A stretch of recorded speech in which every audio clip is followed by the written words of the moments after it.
Hi, everyone. Welcome to our presentation today on measuring and creating an intentional culture. My name is Charles Rogel. I am the Chief Consulting Officer here at DecisionWise. If you're not familiar with DecisionWise, we've been around for a while. We've been in business now for 28 years. I've been with the organization for 20 years, working with clients to measure culture, engagement, and several other things. So got a lot of data and research and benchmarks that I'll be sharing with you today. Before I jump into that, just wanted to let you know that the slides, the data, the presentation today will be available afterwards. You'll get an email with a link to that content. And this presentation is also eligible for 1 hour of SHRM and HRCI credit. And so after the presentation, you'll get an email with those codes as well to use for your ongoing education credits. Let me jump into our slides today here, and I'm going to mute my screen there a bit. But I want to cover these topics. And so first what we'll do is talk about kind of some recent overall trends that we're seeing in culture and organization, emphasis, that kind of stuff. Then I want to get in and kind of define a bit the terms of engagement here around how we're defining culture and what it means. And then we'll get into these different ways that you can measure culture. Now, this is more from a survey approach. We can talk about kind of doing a full culture audit as opposed to these different components, but I'll kind of give you a methodology here that you can use to really understand your culture better and how to be more intentional about it. So the last slide we'll spend is on what to do. And I do want to encourage participation. So I'll be looking at the public chat and hoping that you all can chime in with maybe some of your experiences around some of these topics and what you're doing to try to define and emphasize culture in your organization. So I'm going to start off with the slide on stuff that we've been measuring over the past few years now. And every year, get together with our group of consultants here, and we come up with kind of our top 5 topics or employee experience trends that we see as we work with clients and conduct employee surveys. We conduct probably 200, 250 different employee surveys every year and debrief those with clients. And so these topics or themes come up either in the initial conversation where they're saying, hey, we're really curious about safety or DEI or communication, or we see these topics emerge from the results from employee responses. So as you all well know, as we go back to 2020 when the pandemic was setting in, most organizations, in fact, all organizations were concerned about safety. Normally safety were topics that were really reserved for maybe our clients in the manufacturing industry, or if you had people kind of out in the field and had to get safety initiatives. But with the pandemic, everyone was concerned about safety, so we included safety questions on the survey. Diversity, equity, and inclusion became a mainstay. Before, maybe 25% of our clients included some questions about that on their employee survey. But after the murder of George Floyd and the social unrest that we had in that year, DEI was a huge topic to measure, to understand, and actually promote within the organization. And then in 2020, we're worried about communication, productivity, and collaboration because everyone was working from home or had kind of these weird working arrangements. The good news is on all these topics is that we saw high perceptions as we measured these. So there was a big concern. Employees were really happy with the effort that companies put in to protect their safety and do these initiatives around DEI. It showed that organizations really cared. And employees were also feeling pretty good about collaboration and communication, a lot more communication going on. And they felt very productive as well. So I'm going to migrate a few years forward, and you can see that some of these topics moved around a bit. So in 2021, we've got working from home as the main topic that we're trying to understand and navigate and see, is it working or not, and what support do people need. Workload increased pretty dramatically, and so we saw lower perceptions on questions that we asked around workload. Retention became a topic because, again, more people were looking around for jobs or maybe moving in organizations. DEI was still a big component, but then culture kind of appeared in conjunction with DEI. So the area was, or the topic was, what's going on with our culture as a result of working from home and all the disruption that the pandemic had brought. Turning to 2022, flexibility and work-life balance came on as the top topic, where people didn't want to give up their work-life balance and the working from home benefits or perks that they had experienced back in 2021. So if you remember in 2021, 2022, all the hybrid work policies were going into effect, and people were feeling like, hey, we're getting some of our flexibility taken away by coming to the office 2 or 3 times a week, whatever the case was. So those were some of the topics that emerged as we measured these things. Retention was still a big topic, but then getting back to culture, DEI is kind of merging with culture at this stage, where it's kind of a topic where we're trying to understand how people are feeling included, but we also want to create a culture of inclusion and that sort of thing. So there was some mixing of those terms and concepts. Workload was still there. Mental health came up a little bit in 2022 with some of our clients, but it kind of fell off the list a little bit as people kind of acclimated to this hybrid work environment and kind of got through the pandemic. Then in 2023, I've got LWB, which is life-work balance instead of work-life balance. So then people really cemented in that, hey, I value my life-work balance. It's life as opposed to work as a priority. And compensation with inflation is the big topic last year. Retention, DEI, B being for belonging, merging there with culture, and then workload. Now what we're seeing is culture is kind of first. So it's culture and DEIB as combined. And so there's a little bit of an emphasis going from DEI as kind of this initiative to culture being the topic that we're shifting to, with DEI maybe being a sub-component there. So what's going on is there's a little less emphasis. What we are hearing as well from clients and CEOs is, hey, did all the effort we put into DEI really pay off? And are the initiatives that we're doing and these measurements really getting us the benefit that we're hoping for in general? And in most cases, we do see benefit here from clients. In other words, as we see this reported on employee surveys, most people are encouraged by the effort. They see improvement in the culture. It's having an impact. There are some people that it does tick off, frankly. So people that say, hey, why are we doing all this work on DEI? We're kind of creating a problem where none exists. I don't see a real problem here around inclusion. But I'll tell you what, with the younger generation, it is a given. They want to see that organizations are concerned about that and have initiatives. Older generations, not so much. That's where we're seeing that difference play out. Some of the other topics this year that we're tracking that kind of added to the list is around performance management. And we're still, as we're navigating 2022 to 2024, all this talk about a recession that might hit, some organizations having more layoffs than others. But again, we're kind of holding steady a bit, even though there's still, people looking around and trying to find better opportunities. I guess compensation is really driving a lot of the movement in the market right now. All right, so that's kind of the backdrop of what we're seeing right now. And so let me kind of dive into the topic today and what we want to really get into and measure. So we'll talk about some of these culture components. The first, famous quote that you hear about culture is that culture eats strategy for breakfast. And as you do a Google search on this quote, you'll find that it's loosely attributed to Peter Drucker. That's why I have a question mark there, because we're not quite sure if he actually said this or not. But it's a cool quote, and we use it frequently. And the idea here is, again, I'll give you an example. So if you're an organization, you get a new CEO, they come in, they want to change your culture from being one that's been somewhat maybe conservative in the past. Think about like maybe quasi-government organizations, maybe hierarchical, somewhat entitled, to being more of a competitive organization. In other words, we're more sales-oriented, customer-focused, that sort of thing. So we're more metric-driven, results orientation, goals, that sort of thing. That's a big culture shift if your culture is not used to having that emphasis. And so that changes the rules a lot for people. And that's a big disruption for folks who are used to kind of operating and being successful in the old environment. So if you're trying to implement a new strategy that is more performance oriented, you are going to have to do a lot of work to kind of change the mindset of your leaders and the culture of the organization to get them realigned with the new way to kind of play the game. So we'll talk about some of those examples as we go through this a bit more. All right, so let me show you kind of how we think about this. There's basically 3 components here that we look at. Normally, the culture piece is kind of what we build. You'll see our definition here, your values, norms, beliefs, understanding. Essentially, it's the way we do things around here.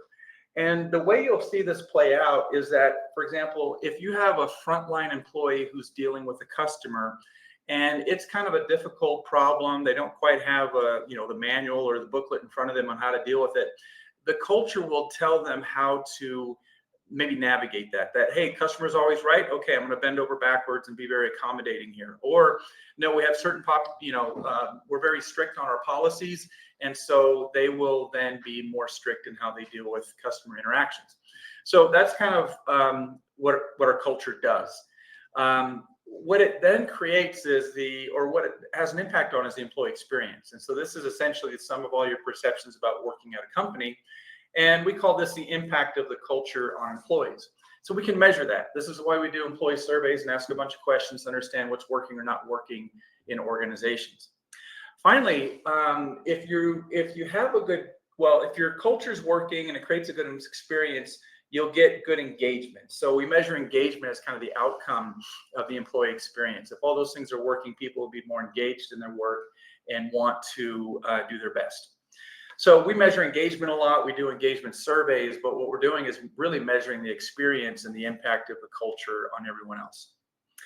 All right, so let me then show you kind of a framework or a model. So kind of think about this in an upside down period where at the top, you have the mission and vision of your organization. So this is kind of why you're in business, what you're trying to accomplish. And hopefully this mission and vision is somewhat inspiring and has an impact on society or on your employees or people in general. Your strategy is how you fulfill the mission and vision. Your values help you define kind of the operating principles that you'll use to fulfill the strategy.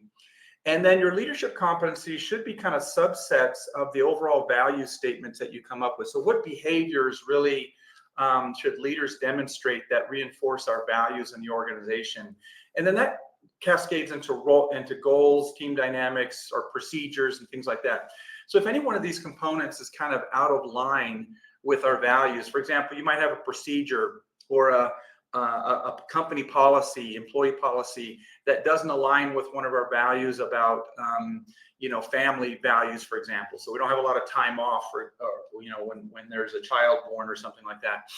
That will create a disconnect where people feel like we're not living up to our values or the culture of the organization.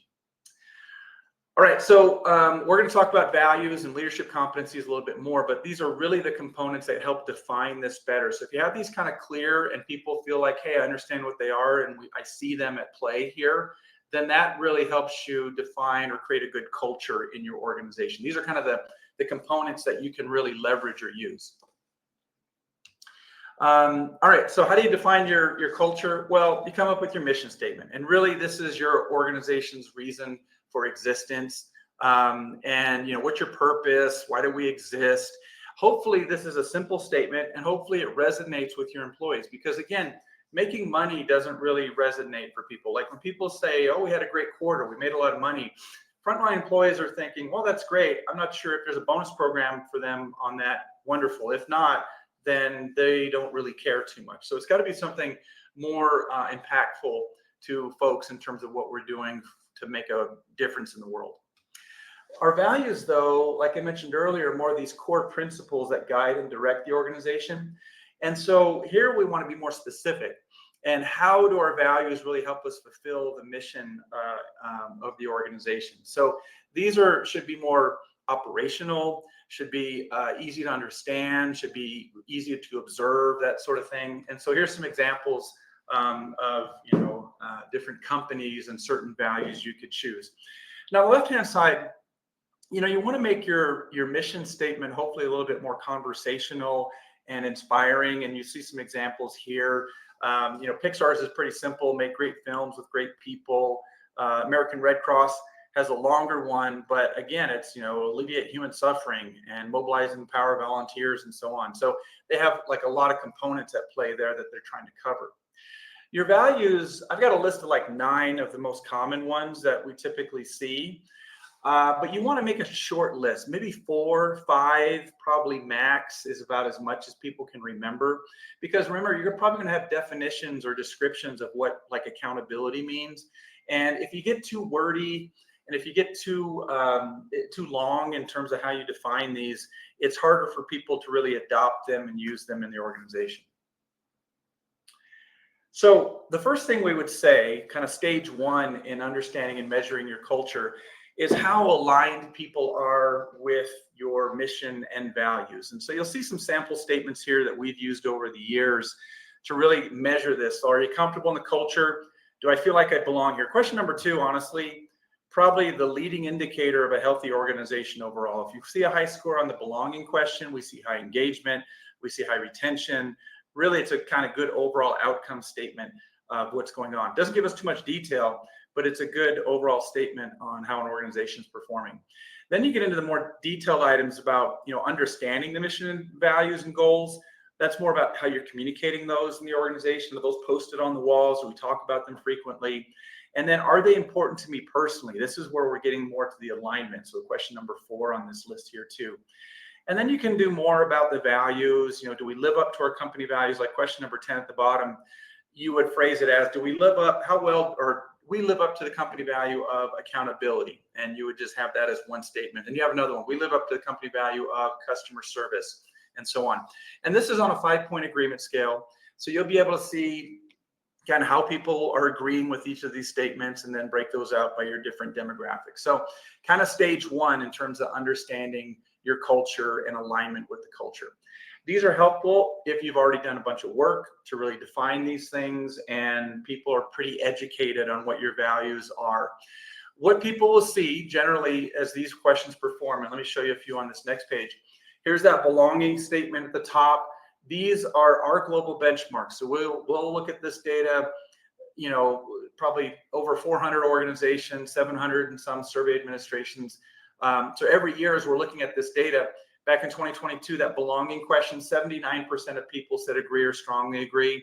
In 2023, we found that 80% of people were saying agree or strongly agree to that statement. So we are seeing some, these are pretty stable as we look across the organizations that we've worked with over the past few years. So this gives you an idea of cultural alignment, just using these 3 questions here. In general, most people agree with these statements and feel pretty comfortable in their organization's culture. All right, so the next step is if you've done a pretty good job of communicating your values in the organization, then we'd say, well, let's then evaluate how people perceive these values. And so we do a rank order exercise. Now, typically we'd say, let's state the value and also give a short definition so people have an understanding of what we're asking about here. And it's very simple. We tee up these 2 questions on a survey. We have them rank order these. They just kind of slide them around top to bottom in terms of how they might rank these. And we get an output that looks something like this. And so if we said, give us your top 3, this is a very small sample size, but you'll notice that performance, for example, got mentioned second the most. Accountability got mentioned the first. So people are saying, yeah, number 1, we're all about accountability in this place. We see that emphasized quite frequently. Number 2 is performance. So yeah, we're kind of accountable and performance oriented. Number 3, we would kind of see teamwork down here because it got mentioned most as the 3rd choice. But passion is also here as well, which kind of ties into some of these. Respect is a little bit lower. We're not seeing many hits on that one, for example. So this might indicate that, yeah, we're pretty good on teamwork, but maybe we're not as nice to each other sometimes in terms of how we go about getting work done. If we compare that and say, well, what are most important to you? Here we've just kind of switched this exercise here. I'm just kind of playing around with some of the data. But you'll notice that teamwork comes up higher in terms of the 2nd choice. I'm using the same numbers just to give you an example. Respect comes up higher. So people are feeling like, hey, we really need to work on respect around here more. Now, it doesn't mean we need to lessen the emphasis on accountability or performance, but people would say we need to treat each other a little bit better in terms of the respect topics here. So this is kind of some of the insights that you can gain if you do this kind of comparison on your values, how they're emphasized. You could also say, how should they be emphasized in this organization to get this kind of comparison overall within your company. All right, so let me transition here a bit. The other thing I like for doing this type of exercise is sometimes, we have a list of 5 values, but we know one like respect is just on there just to kind of, round out the list. But hey, we're not emphasizing that enough. Do we truly believe it? Do we need to redefine or maybe redo our values so that they really align with the culture we're trying to create? So this is what is helpful here. The other thing you'll get is you can also split this by demographics. So you might look at this by different locations, by different job roles, departments, that sort of thing. And you get a feel for how the values are playing out across different groups. All right, so now I'm going to go on to our third item here out of the 5 that we'll cover. This is about culture archetypes. Now, most of you are probably familiar somewhat with this competing value framework that was developed by Quinn and Rogel back in 1983. It's been around for a while. There are several topics or dimensions here that you can use. And let me just respond to this question here. Is 5 values the best? Usually sticking to 3 is a good recommendation. I like 3. I think 4 is kind of a healthy compromise there. 4 is enough to remember. 3 is generally easy to remember and very actionable. Then you can kind of be more deliberate about pursuing those. 4 is what I typically see. 5 is on the high end. If you get to 6, I think you're going to lose some traction. There's just too many to remember, and you're not going to be able to give enough focus to each of those. So there's some flexibility. I'd say 3 to 4 is a good number. So back to the archetypes here. As you look at your culture and thinking about the dominant cultural archetype, this model is based on, okay, are we more of a flexible organization or focused? Are we more externally oriented, for example, towards our clients, or internally oriented towards ourselves? And then you come up with different descriptions here. Now, the original model uses different wording. We came up with these words because they all started with C, so they're a little bit easier to remember, and they are a little bit more conversational as well. So we've got kind of the collaborative box up at the top, which is more about people orientation. So I always say, if we're more people-oriented culture, we're based on relationships, maybe a flatter matrix hierarchy, more inclusive, that kind of thing. There's also some cons here, though. So if you are a collaborative organization, you could be a little bit slower to make decisions because you got to get so many people involved to kind of make a decision, and you're always looking for consensus. That might also result in groupthink, where we're not challenging each other as much because we're all trying to get agreement before we move forward on some topics. The other one's creative, which is more innovative, empowering, and nimble. However, on the flip side, it may lack focus because we're always changing direction. So that would result in too much change and maybe some unfinished products or projects. You think of this as more the entrepreneurial mindset. We're always chasing maybe shiny things, but never really completing what we need to do. The next one is this conservative one here, where it creates kind of an environment of stability, processes. We're maybe more cautious. Think of like government organizations here, or maybe older financial institutions, things like that. The cons here is that there is a tendency towards bureaucracy. Politics are at play. Again, slow to change. Those are just, similar to some of these other groups. And competitive on the bottom right is more of like performance oriented or sales oriented. Now, most organizations are in business, again, to make money. So we're all kind of performance oriented. It's how we achieve that is generally what we're trying to define. Competitive, I'd say, we're all about execution, getting things done. The cons here, we might be blaming each other a bit more because, again, if something goes wrong, we don't want things to go wrong. If it does go wrong, you'll get in trouble. That might create kind of a yes mentality to leadership, and it could be more stressful as well. So again, you can thrive and minimize all the cons that I'm listing here as well. But generally, if we're overemphasizing one of these, some of these cons appear. The other thing you'll find, and the question I usually ask my clients is, okay, which box would you say you are in? And most clients can name the box pretty clearly. And then I ask them, okay, which boxes are you striving for? What do you want to kind of use more or do more that would add to your culture? So people would say, well, we're very collaborative, but yeah, we need to be a little bit more competitive. We need to kind of be more emphasized on, or more emphasis on performance and getting things done. Same with competitive. We're very competitive, but we lack the creativeness that we need to maybe pivot a bit more with our clients and that sort of thing. So these are general archetypes. It's nice because, again, there's 4, and as consultants, of course, we like a nice 4-box model here. It makes it easy for us to explain things. And so this is a kind of a good exercise to use. What I really like, though, is how we can kind of tee this up now and put it on employee survey and just include 2 questions. Now, Bob Quinn's framework, they have an assessment as well. Other organizations have leveraged and used this model, like Denison, and even the Harvard Business Review has a model that kind of goes a couple levels deeper into each of these boxes. We prefer to keep it somewhat simple. And so in this exercise, we're just proposing these definitions to employees. Notice that the language we're trying to use is a little bit more layman's terms, common language, as opposed to academic speak in terms of how we're defining these things. And we're basically saying, what are you observing? What best describes us? And then what should we emphasize more? And just using those 2 statements, we can get a profile of what people think the organization looks like. And so in essence, as people are making a choice here, we just have them choose one of these. More people chose collaborative and conservative as what they're kind of experiencing in the organization.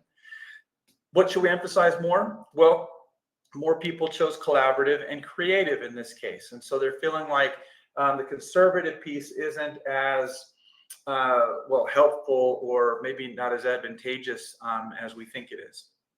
So then you can do some more comparisons here with your demographic data that I think is really helpful. And one pattern is looking at, well, how does this play out by departments? And so if you look at department data, there will be differences in how people experience the culture based on maybe the type of job that they're doing. So in a sales-oriented culture, you can see this one's a little bit different. I should mess with this a bit, but this is just dummy data that I'm showing.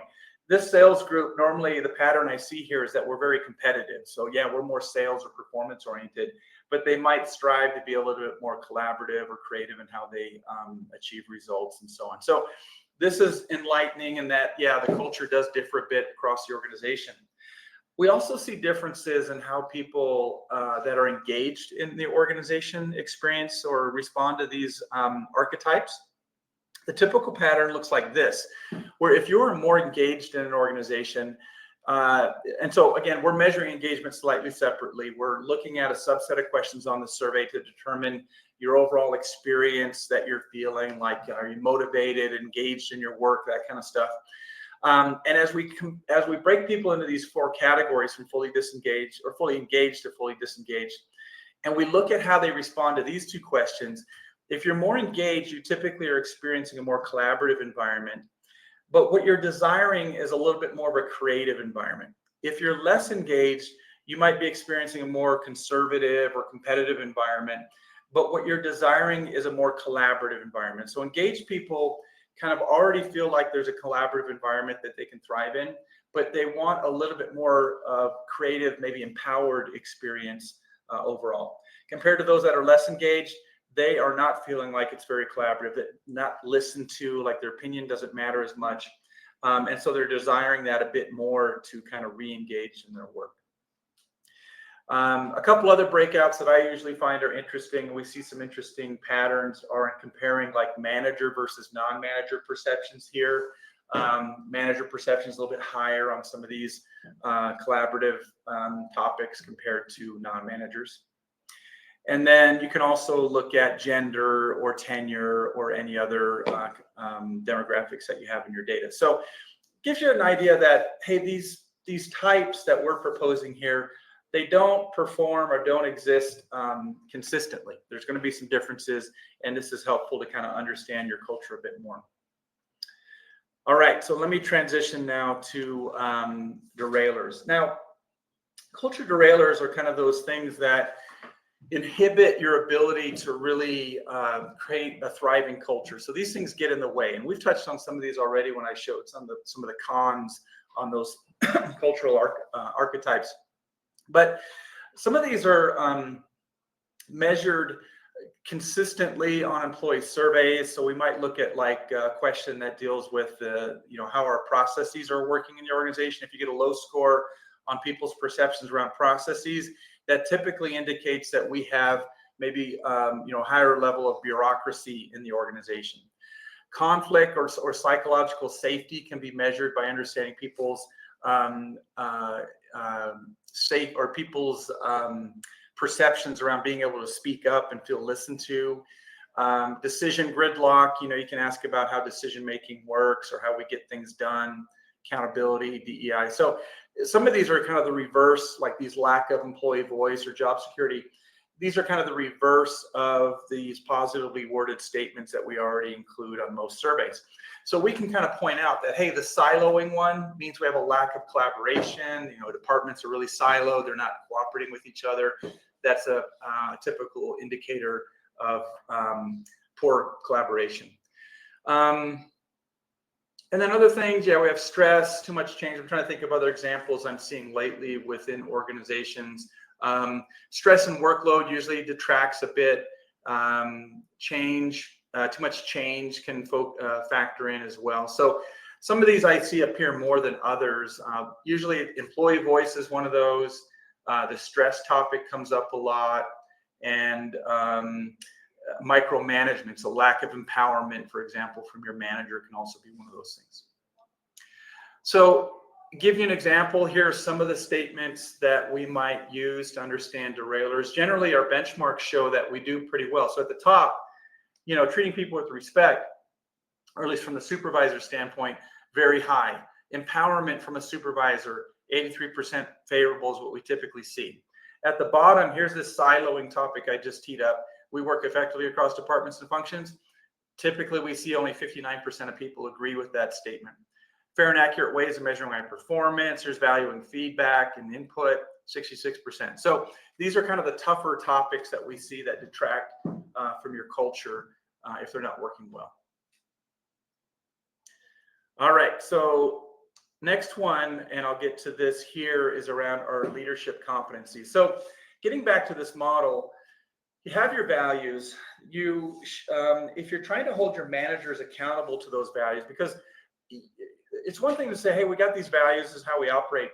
People are going to look around at leadership specifically and say, I'm not seeing it. Like, managers are not accountable around here. They enforce accountability on us, but when it comes to them, I'm seeing them sidestep stuff. They don't take the blame or accountability for things that go wrong. They're always kind of passing it off. So if people aren't seeing your leaders live up to the values, it is very hard to have any culture change happen in your organization, because that's who they're going to model and look for first. So you have to have your leaders aligned with the values, and your competencies that you're measuring them on also align with the values. I've seen organizations where when they go through a major cultural change, after a year, if they're not seeing managers kind of get on board and get aligned, they do let managers go that are resistant to that change and still trying to reinforce the old values that don't work. So leadership competencies are important, and leadership competencies as a subset of your values, or at least defining the behaviors that reinforce the values, are very important.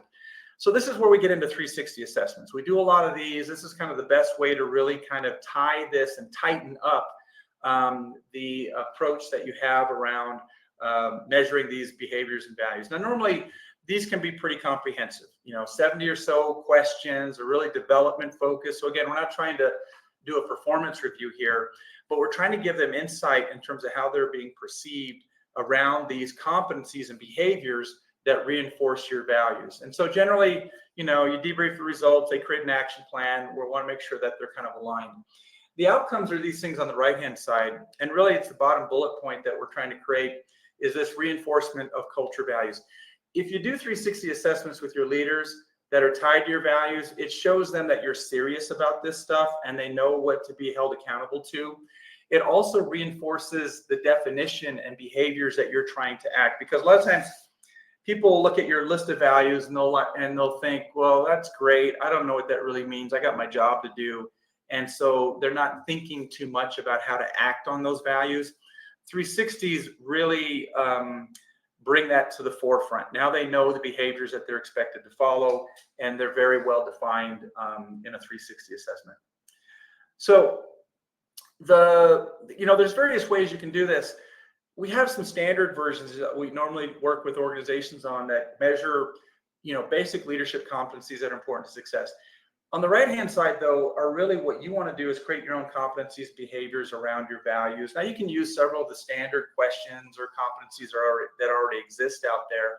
But, and we have a library, a competency library with over 320 different questions and derailers and things like that. And you can kind of mix and match and create those. But the idea is that you want to, again, get alignment with your leaders along these values to create the culture that you're trying to reinforce. I'm not going to spend too much time kind of showing you outputs here, but you can get a lot of good data here. And I'm showing you some of the individual reporting templates or outcomes that you can see. But what's really powerful if you're doing 360 assessments is you can get aggregate data now to see which of the competencies are ranking higher or lower and how they compare to your values. You can even group these. So if you have like 10 competencies and 4 values, you can group them by value as well, so you can get a score there. But once you get aggregate data on your leadership, now you get a real feel for how well we're really moving the culture, moving the needle towards the culture we're trying to create with these values. So it's a very metric-based approach towards creating the intentional culture that you want to make here. All right, so I'm going to kind of conclude here. You can tell this is where I get to the point of the presentation where I realize that I talked really fast, and we're towards the end. So I want to encourage any questions or extra input or experiences that you want to, please pop those in the public chat. I'd love to kind of read those and respond to those as we go. But what do you do? Okay, so first of all, communication is really important. As you're rolling out your mission and values, maybe they've been sitting around, they're kind of dusty and you haven't done much with them lately. Maybe you're coming up with new ones. The important is just to kind of keep them in the conversation. And, you do activities around these things, you post them up on the wall, but you're really trying to get people to understand and be able to articulate those back. So if you talk to any employee in the organization and say, hey, do you know what the values are? They should be able to kind of easily rattle those off to you and know what they are. Then you get into the measurement piece, and you can do this with your employee survey or pulse surveys or whatever you want, but you're trying to understand alignment towards the values and these cultural archetypes. You want to identify what your derailers are. Now, many of you would say, oh, I know what our derailers are around here. Yeah, we don't, listening always comes up. People are always complaining that leaders don't listen to employees and that sort of thing. So that's our derailer. You can also get at this by doing focus groups, by doing interviews with your managers and employees. So you don't necessarily need to measure this like we've been doing with an employee survey. Focus groups and other informal listening practices work really well. But the thing at the end here, number 4, is really kind of the X factor in terms of really reinforcing those values and getting your leaders aligned with those. If you don't get your leaders aligned with your values and your culture, you're not going to be successful in that change in the organization. So that's why these 360 assessments are really helpful in reinforcing that and also describing that, right? So once I know what I'm being measured on, I'm going to strive to live up to those expectations. All right, so let me now kind of get to our last slide, basically our listening solution. So here's our pitch. If you're doing some of these things and you're already conducting an employee survey, you can add in a few of these questions at the end, that value ranking approach, that culture archetype ranking too. That gives you a little extra data in terms of how to do this. But what I want to say is that the culture stuff is somewhat of a, your second or third year approach. Maybe the first year you do an employee survey, you're just trying to learn what people's perceptions are and maybe fix a few things that are out of line with people. The next time you do this, you say, okay, now we're ready to kind of talk more about culture. Because as you introduce culture and values in your organization, it's a little bit, it takes a little bit more time and effort to get your managers kind of, around this. And usually these efforts I see around cultural migration take about 3 years to see some impact and difference and success. And so the first year you're in introduction mode. The second year, you're holding people more accountable to those behaviors. So maybe the first year you run a survey, you're just providing data back to managers and really helping them understand what we're looking at here. The next year, you're really holding them accountable now to the progress or lack of progress that we might be seeing. And the third year is really where you're really seeing greater alignment throughout the organization. So let me respond to a couple of questions here as we go through this. So Cheryl's asking about viewing culture as non-agnostic. Let's see, does it look and feel the same, or are there nuances? So I'm trying to understand the question here better. Maybe you could follow up on this one, Cheryl. Non-agnostic meaning, hey, we really haven't defined our culture, or we haven't taken a stance. And so and I would say in terms of what I shared today, yeah, there are definite nuances here. In fact, you don't have to use, like, what I've shared here isn't like a step-by-step do these exact things. It's more, let's understand our culture a bit and measure the topics we think are important. So there's a lot of flexibility in how you approach this. We don't have like the culture archetypes I showed. You don't have to go with those. You could kind of come up with different language or categories. You could assess this in different ways. So there's various ways to kind of approach this, but essentially we're trying to say, what is our culture and where do we want to migrate that to be? The other thing you'll notice is your employees will know what the culture is. Like if you ask them, tell me what you think the culture is, they will have a culture. So your culture exists even if you don't have it written down on the board. And Cheryl also mentioned Americas versus global. There is quite a difference there. And this is kind of that one slide I showed in terms of different department comparisons. You'll see this by maybe your locations as well, or global versus Americas. And the nuances we're seeing somewhat in our global data is, yeah, maybe in Asia Pacific, it is a little bit more hierarchical. People are used to kind of having a solid leadership structure and taking kind of, it's more of a command and control type of environment that they're used to. Community, less, in America, we're all about our individualism and independence and empowerment. But in other cultures, it would be more around the community and supporting the organization. Another question here in terms of our competencies. I'll follow up on that. Yeah, we do have a competency library that's included in our 360 assessment tool with a lot of different resources and things there. And I'll just have our team follow up with you on more detail on what's included there and how to access that as well. But I do want to encourage you to think about your culture and how it's impacting performance. And this is a tough conversation. I find that culture is emphasized in organizations where the CEO cares about it. And if the CEO doesn't care about it, it will be difficult to get some traction. And so you'll need to kind of win that battle first.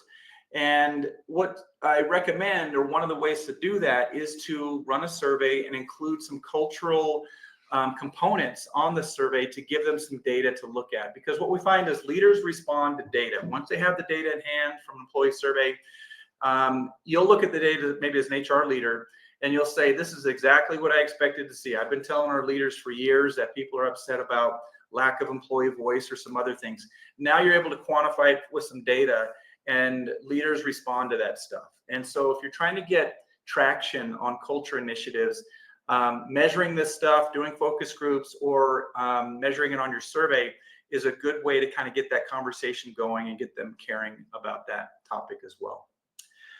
All right, well, you all will receive access to this presentation and slides after our presentation. Also, the codes that we use, or that you can use for HRCI and SHRM ongoing education credits. But I want to thank you, everyone, for attending today. Good luck on your efforts to improve the culture in your organizations. And if you do have questions, feel free to reach out. We'd love to help you with your own initiatives. Like I said, we do a lot of measuring around employee engagement and culture, and we'd love to kind of help and partner with you on your journey. Thanks, everyone. Have a great day. Bye now.